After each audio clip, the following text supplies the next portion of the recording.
नमो नमः। नमस्कार प्यारे विद्यार्थियों, मैं आचार्य कुलदीप शर्मा आप सभी का हृदय से हार्दिक स्वागत और अभिनंदन करता हूं। प्यारे विद्यार्थियों, आज की कक्षा के दौरान हम पढ़ेंगे हमारे जो कक्षा 12वीं है संस्कृत का जो वैकल्पिक पाठ्यक्रम द्वितीय है, जिसका अध्याय है 29वां जो पत्रिकायाः प्रारूपम। इस पत्रिकायाः प्रारूपम का जो है आज की कक्षा में हम भाग चतुर्थ को जानेंगे। इससे पूर्ववर्ती कक्षाओं में हमने भाग फर्स्ट, सेकंड और थर्ड तीनों को हमने जान लिया, जिनमें हम एक पत्रिका के विषय में, एक जो हमारे पत्रकारिता है उसमें संस्कृत में कितना व्यापार है, और एक पत्रिका का प्रारूप कैसा होना चाहिए, उसमें किन किन जो हमारे जो कौन कौन से उसमें प्रेरणाएं होती है, किस प्रकार उसमें सावधानियां हमें रखनी है, विज्ञापन का पत्रिकाओं में क्या महत्व है, इसको भी हमने जाना। आज की कक्षा के दौरान हम जानेंगे कि कोई भी व्यक्ति या वस्तु का परिचय हमें पत्र पत्रिकाओं में किस प्रकार देना है, साथ ही जो व्यंग्यात्मक जो चित्र होते हैं उनका क्या महत्व होता है, किस उन व्यंग्यात्मक चित्रों के द्वारा किस प्रकार पाठक जो होते हैं वो आकर्षित होते हैं, उनकी पत्र पत्रिकाओं के प्रति रुचि बढ़ती है, उसके बारे में आज की कक्षा के दौरान हम जानेंगे। तो प्रारंभ करते हैं। कहा गया है कि व्यक्तिनाम वस्तुनाम परिचय, व्यक्ति वस्तुओं का परिचय। यदि आप कोई भी पत्र पत्रिकाओं का प्रकाशन कर रहे हैं तो उसमें कोई भी व्यक्ति या वस्तु है उसका परिचय आपको किस प्रकार देना है, किन चीज़ों को आपको प्राथमिकताएं देनी है, किन को महत्वता रहनी है, और लास्ट में क्या लिखना है, मध्य में क्या बताना है, पहले क्या आएगा, ये सारी चीज़ें इसमें हम जानेंगे। तो कहा गया है कश्यापि व्यक्ति वस्तुनः वा परिचय लेखनात् पूर्व रूपरेखाया निर्माणम करणीयम। कोई भी व्यक्ति या वस्तु है उसका परिचय लेखनात् पूर्व, उसके परिचय लेखन से पूर्व रूपरेखा निर्माणम करणीयम, रूपरेखा का निर्माण करना चाहिए। क्योंकि आपको पता है किसी भी व्यक्ति के बारे में आप लिख रहे हैं तो पहले आपको उसका पूरा जो उसका परिचय है वो आपको जानना आवश्यक है, और फिर ऐसे नहीं एक विस्तृत जो एक निश्चित जो रूपरेखा है उसके अनुसार आपको उसका निर्माण करना है। वर्णने मनोरंजक भवेत, अतः तस्य प्रारंभ केनापि प्रसंगेण भवेत। यथा वर्णन कैसा हो, मनोरंजक हो, ये भी आपको ध्यान रखना है, क्योंकि जो पाठक है वो जब ही पढ़ेगा जब उसका वर्णन कैसा होगा, मनोरंजक होगा। अतः तस्य प्रारंभ केनापि प्रसंगेण भवेत, उसका जो प्रारंभ है किसी प्रसंग के साथ होना चाहिए। ऐसा नहीं कि आपने वैसे ही डायरेक्टली कर दिया। तो उसको मनोरंजक बनाने के लिए उससे संबंधित कुछ ऐसे प्रसंग हो जिससे उस जो पाठक है उसको वो मनोरंजक लगे, और वो भी कैसा हो, उसका परिचय भी एक तरीके से मनोरंजक हो। जैसे शंकराचार्य से परिचय तस्य बाल्यकाले मकरेण तस्य पाद नद्या गृहीता। जैसे मान लो यहाँ एक उदाहरण देकर बताया है शंकराचार्य जी का, तो ये कहते हैं कि प्रसंग ऐसा हो सकता है जो मनोरंजक हो। तो यहाँ कहा कि शंकराचार्य के परिचय में उसके जो बाल्यकाल था, जो शंकराचार्य का जो बाल्यकाल था, मकरेण तस्य पाद है, मकर के द्वारा, मगरमच्छ के द्वारा, तस्या पाद है उसका जो पैर है, नद्याम गृहीत है, यानी एक बार वो ऐसे कहा जाता है कि नदी में नहा रहे थे तब मगरमच्छ ने उनका पैर पकड़ लिया। तो एक प्रसंगित हो गया, एक मनोरंजन हो गया, यानी उसका जो प्रारंभिक रखा वो इस प्रकार रखा। तो अब क्या होगा कि किस प्रकार हुआ, कैसे पकड़ा, क्यों पकड़ा, फिर क्या हुआ, तो उसकी जिज्ञासाएं बढ़ेगी उसको जानने के लिए। संन्यास कृते मातु अनुमते अनंतरवेव मुक्ति जाता है। संन्यास कृते, संन्यास के लिए माता मातु अनुमति, माता की अनुमति के बाद मुक्त है जाता है, वो मुक्त हो गए। भाई उन्होंने जब संन्यास उनको लेना था तो उन्होंने सबसे पहले किसकी अनुमति ली, अपनी माता जी की। इति प्रसंग पूर्व लिखित हुआ, ये प्रसंग को पहले लिख करके। तदनु जन्म विषय, ये प्रश्न लिख करके उसके जन्म के विषय में, भ्रमण के विषय में, शास्त्रार्थ के विषय में, वेदांत प्रचार के विषय में, लेखनेन वर्णनेन मनोरंजका भवति। यदि ऐसा लिखोगे जैसे मकर की कहानी उनसे साथ हुई, माता को किस प्रकार उन्होंने माता की अनुमति ली, यदि ऐसा प्रसंग करके ये सब लिख करके फिर आप यदि उनका जन्म के विषय, उन्होंने कहाँ कहाँ गए, कैसे कैसे उन्होंने भ्रमण किया, कौन सी आयु में किया, कितने वर्ष उन्होंने तपस्या की, शास्त्रार्थ विषय कौन कौन से थे, उनको कौन कौन से वेद वेदांग ग्रंथों का उनको ज्ञान था, उनको वेदांत का प्रचार किस प्रकार था, ये सब लिखेंगे तो वो कैसा होगा, मनोरंजक होता है। कहा गया कि परिचय में आपको न अति लघु न अति दीर्घ, परिचय हमेशा न ही कोई ज़्यादा विस्तृत होना चाहिए, इतना बड़ा दे दो कि उसको पढ़ने में ही उनको परेशानी हो, बड़ी बोरियत हो, या फिर उनको वो चीज़ समझ में नहीं आ रही, या इतना शॉर्ट भी नहीं होना चाहिए, इतना छोटा भी नहीं होना चाहिए कि 2 ही शब्दों में सारा खत्म हो जाए। तो न अधिक बड़ा न अधिक छोटा, ठीक है। प्राय पत्रिकासु एकस्य लेखकस्य आकारः द्वित्रिपृष्ठतः एव भवेत्, प्राय पत्रिकाओं में एक लेख का आकार 2-3 पृष्ठ का होता है, होना चाहिए। भाषा सरल होनी चाहिए, भाषा कैसी होनी चाहिए, सरल। एक लेख का आकार 2 या 3 पृष्ठ का ही होना चाहिए, इससे ज़्यादा नहीं। या भाषा भी कैसी होनी चाहिए, सरल होनी चाहिए। भाई कठिन आप भाषा रखोगे तो उसको जो पाठक हो उसको समझ में नहीं आएगी, ठीक है। मध्य मध्य संवादानाम योजनेन अपि मनोरंजकता वर्धते, मध्य मध्य में यदि कहे आप संवादों को जोड़ेंगे, संवादों के साथ यदि उसको कहेंगे तो उससे मनोरंजन भी बढ़ेगा। तो ये भी आपको विशेष ध्यान रखना है, किसी का भी आप परिचय लिख रहे हो बीच बीच में ऐसे संवाद लिख दीजिए ताकि वो जुड़ा रहे, जुड़ाव भी रहे और उस मनोरंजन भी हो।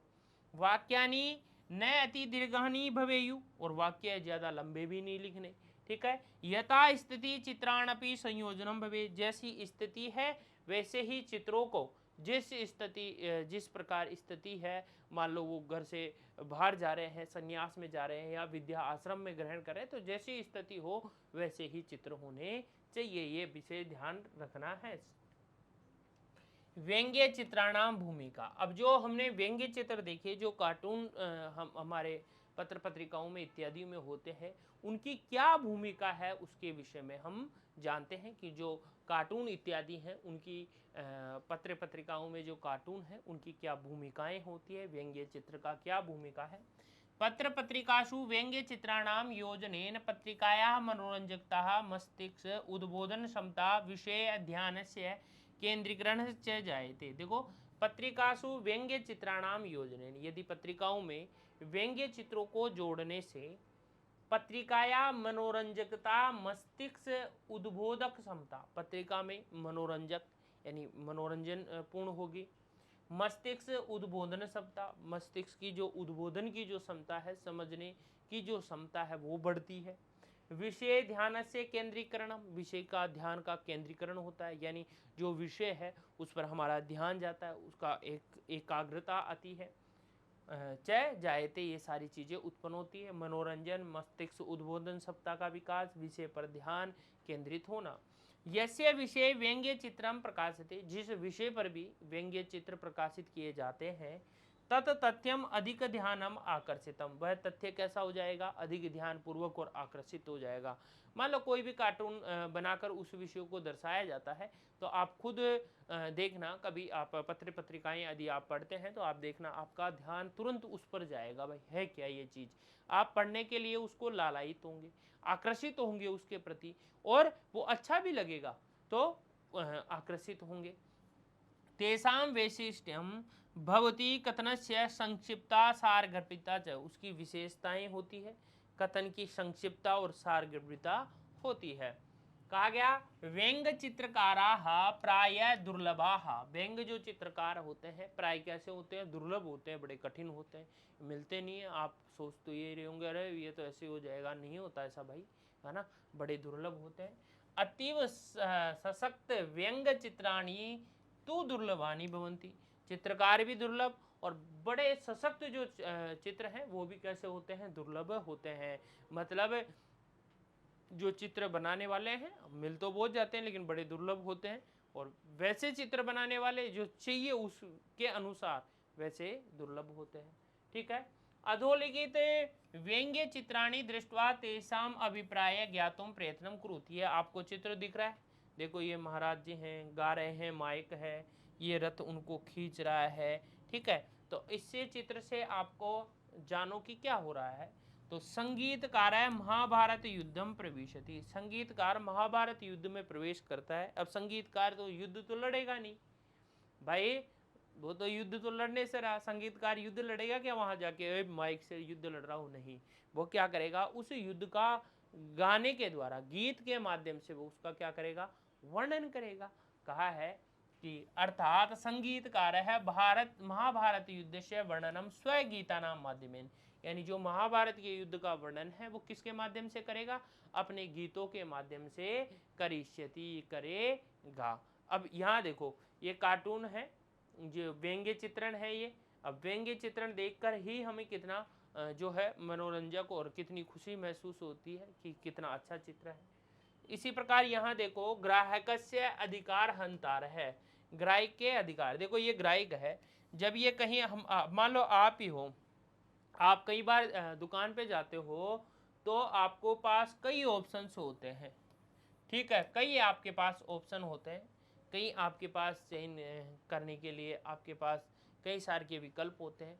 मान लो आप ऐसी कोई वस्तु है जो आप ले आए और अब आप उसको वापस लौटाने जा रहे हो, तो आपका अधिकारों का हनन किस प्रकार आपको कौन, अरे ये अच्छी थी, अच्छी लग रही है, इसको ऐसे लिया है, पहले मैंने तो ऐसे दी थी, इसको घुमा कर लिया है, ये देखो यहाँ से फाड़ के लिया है ना। तो यहाँ कार्टूनिस्ट जो व्यंग्य चित्रकार है वो ये दर्शाना चाह रहा है ग्राहक के अधिकारों का हंतार, ठीक है।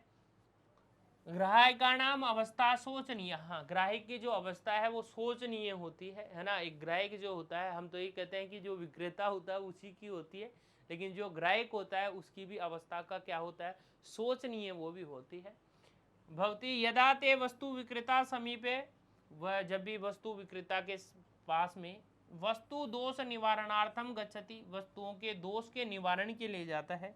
मान लो कोई भी वस्तु है उसके दोष के निवारण के लिए जाता है, तो व्यंग्य चित्रम ग्राहकस्य सोचनीयम अवस्थाम प्रकटयति, जो व्यंग्य चित्र ग्राहक है वो सोचनीय अवस्था को प्रकटती, उसको प्रकट कर रहा है कि वो इस प्रकार सोच रहा है, उसके स्थिति ये है। 10 सिर हो जाते हैं, एक सिर कहेगा नहीं ये ऐसे हो जाए, इसको नहीं दूं, ज़्यादा पैसे लगा रहा है, कम पैसे लगा रहा है, देते समय इतने बोला था अब इतने ही दे रहा है, क्या करूं। तो हजारों चीज़ें होती है, तो उसकी स्थिति को प्रकट किया है।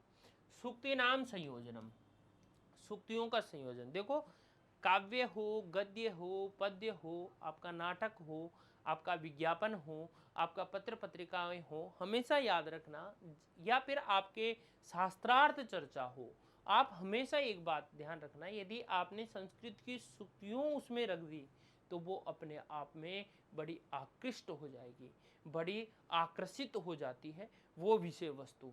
क्योंकि किसी भी विषय वस्तु में यदि हम सूक्तियों की, संस्कृत की जो सूक्तियाँ हैं उसकी महत्ता और उन सूक्तियों को जब रखते हैं तो उससे हमारी विद्वता, हमारी जो है योग्यता इत्यादि का उससे परिचय होता है। तो सूक्ति संयोजन, जब भी आप कोई पत्र पत्रिकाएं इत्यादि कर रहे हैं, जैसे मान लो ये भी हो सकता है जैसे कोई भी पत्र पत्रिका हो जिसमें प्रारंभ में ही कोई सूक्ति हो, अच्छी ज्ञानवर्धक जो सूक्ति हो, जो शिक्षाप्रद जो सूक्ति हो, ठीक है। जैसे आता है ना सुप्रभात, जो हमारे अच्छे जो थॉट्स होते हैं, वो सुविचार जो होते हैं, ठीक है। महापुरुषै प्रकटितानि सुभाषितानि अथवा काव्येषु महाकाव्येषु प्रेक्ता सूक्त्या लेखनम समापने अथवा यत्र तत्र उपलब्ध स्थानस्य ज्ञानवर्धकाय उपयोगाय सूक्तिनाम प्रयोगः क्रियते। कहते हैं कि महापुरुषों के द्वारा प्रकटित कोई भी सुभाषित, अच्छे जो भी वचन हो वो, या काव्यों महाकाव्यों में प्रयुक्त जो भी सूक्ति है उनका लेखना नाम समापने, लेखन के जब आपने पूरा लेख लिख लिया उसके समापन पर, या यही यत्र तत्र उपलब्धस्य ज्ञानवर्धकस्य उपयोग सूक्ति नाम प्रयोग करते हैं, कोई भी जो उपलब्ध स्थान है वहाँ पर इन ज्ञानवर्धक और उपयोगी सूक्तियों का संग्रह करना प्रयोग क्रियते, प्रयोग करते हैं। मतलब सूक्तियों के प्रयोग के द्वारा हम हमारी बातें, हमारी विषय वस्तु को और अधिक स्पष्ट कर सकते हैं, उसकी महत्ता को हम बढ़ा सकते हैं। जो भी पत्र पत्रिकाएं हम लिख रहे हैं उसकी महत्ता इनके द्वारा बढ़ सकती है। पत्रिका प्रकाशने पृष्ठस्य पृष्ठांशस्य रिक्तता तो अपराधवत गण्यते। पत्रिका प्रकाशन में पृष्ठ का और पृष्ठ के जो अंशों का रिक्त है, जो जगह है, तो अपराधवत गण्यते, यानी कोई भी पृष्ठ यदि आपने उसमें रिक्त छोड़ दिया तो वो अपराध के समान गिना जाता है। अतः पत्रिका भी संबद्धे जने विविध विषयान सूक्ति नाम संग्रह अवश्यमेव करणीयम। इसलिए पत्रिका भी संबंधी जनी पत्रिका से संबंधित लोगों के द्वारा विविध सूक्तियों का संग्रह अवश्यमेव करना चाहिए। एन आवश्यकता अनुसारम तासाम प्रयोग सरलता कर्तुम शक्यते, और जब जिसकी आवश्यकता हो उसके अनुसार उसका सरलता से उसका प्रयोग कर सकते हैं। जितना भी सरल होगा उस सरलता से हम उसका उपयोग कर सकते हैं। तो सूक्तियों का संग्रह आवश्यक है। जितने भी पत्रिका जगत से जुड़े हुए लोग हैं उन सब के लिए ये चीज़ है कि आपको क्या करना है, सूक्तियों का संग्रह करना है, और जैसे आवश्यकता हो, जिस सूक्ति की जहां आवश्यकता हो उस सूक्ति को वहां रख दीजिए। आकर्षक शीर्षकाणी, और शीर्षक के विषय में जितना शीर्षक आकर्षक होगा उतने ही पत्रिकाएं आपकी आकर्षित होगी। ठीक है। लेखानां प्रकाशित समग्रः वार्तादीनां च शीर्षकाणां महत्वं तु अवर्णनीयमेव। लेखकानां प्रकाशित सामग्र्याः, लेखानां जो लेख है उसकी प्रकाशित सामग्रियों में, वार्तादीनां च वार्ताओं में, समाचारों में, शीर्षकाणाम महत्वम तो अवर्णीय, शीर्षक का महत्व तो अवर्णीय है, अद्वितीय है। यानी उसका महत्व तो इतना अधिक है कि जैसे हम नहीं देखते कि किसी भी चीज़ को यदि हमें उस पूर्ण रूप से समझना है तो उसकी प्रारंभिक विषय वस्तु को समझकर ही हम जान जाते हैं कि इसमें जो है कितना गूढ़ रहस्य छुपा हुआ है।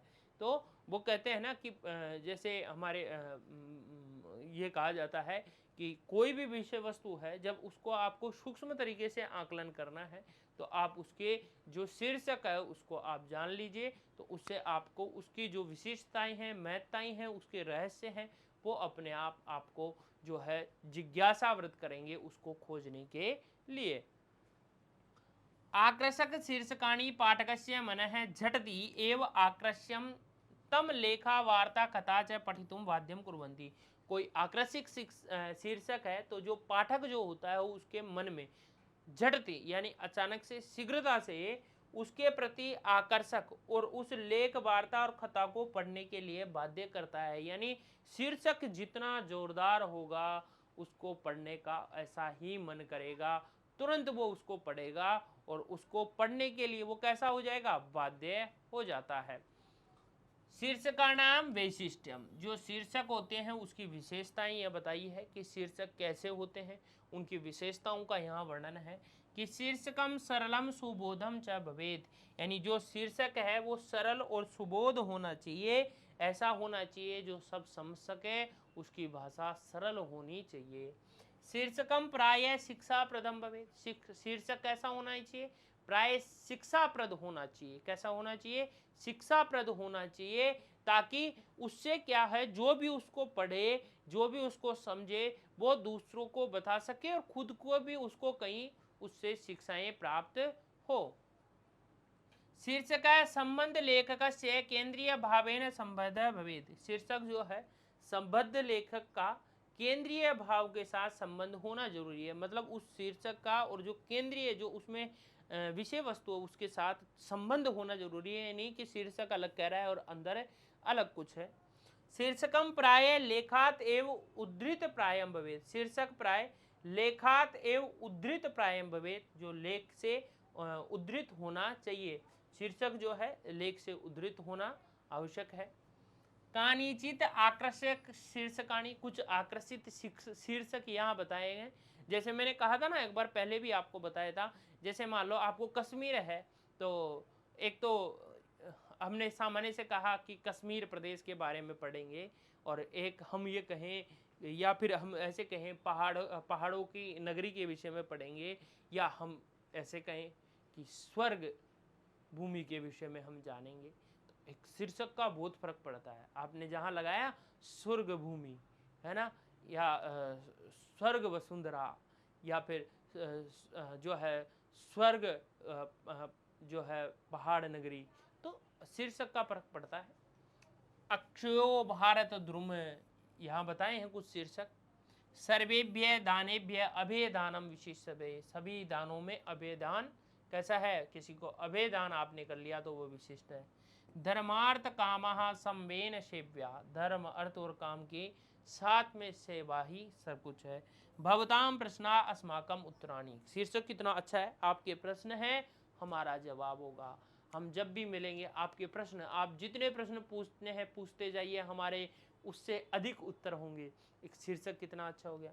मोबाइल दूरभाषा यंत्र से दुष्प्रभाव, कितना अच्छा है।